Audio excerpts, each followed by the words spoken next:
Once upon a time, in a small village, there lived a man named Tomas. Tomas was known for his charm and wit, but also for his reckless behavior. He had a habit of making promises he couldn't keep, borrowing money he never repaid, and lying to get out of trouble. Every time he was caught, he would apologize profusely and swear to change his ways. The villagers, being kind-hearted, forgave him repeatedly. One day, Thomas borrowed a significant sum from his friend Ivan, promising to repay him within a month. When the time came, Thomas, as usual, had nothing to give back. Ivan, feeling betrayed, confronted him.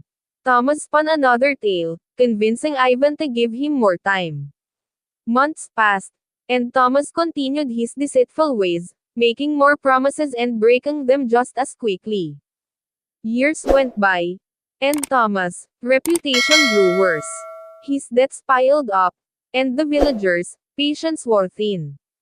One day, a wise old man named Simeon, who had observed Thomas for many years, approached him. "Thomas," he said gently, "a man who sins repeatedly and seeks forgiveness without true repentance, only digs his grave deeper." Thomas scoffed, "I've always managed to get by. People will always forgive me." Simeon shook his head. "Forgiveness is a gift, but it must be met with genuine change. Without that, it becomes meaningless."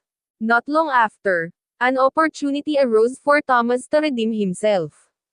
A severe storm hit the village, causing widespread damage. Everyone pitched in to help rebuild, except Thomas. He made excuses and avoided the hard work. When the villagers discovered his absence, they felt a collective sense of betrayal. That day, Thomas found himself alone and shunned. The villagers no longer trusted him, and even Ivan, his once close friend, turned away.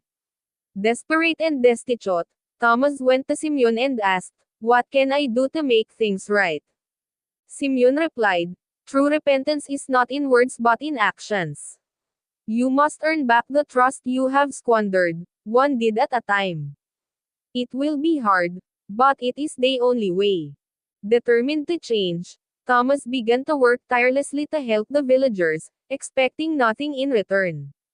He repaired roofs, cleared debris, and tended to the sick. Gradually, the villagers noticed his efforts. They began to forgive him, not because of his apologies, but because of his consistent actions. Years later, Thomas became a respected member of the village. He learned that true repentance is shown through perseverance and genuine change, not empty promises. The moral of the story is, true repentance is not about asking for forgiveness repeatedly, but about making a sincere effort to change one's ways and righting the wrongs through consistent and genuine actions. If you want more stories like this, please like this video, comment and subscribe. Maraming salamat hanggang sa muli.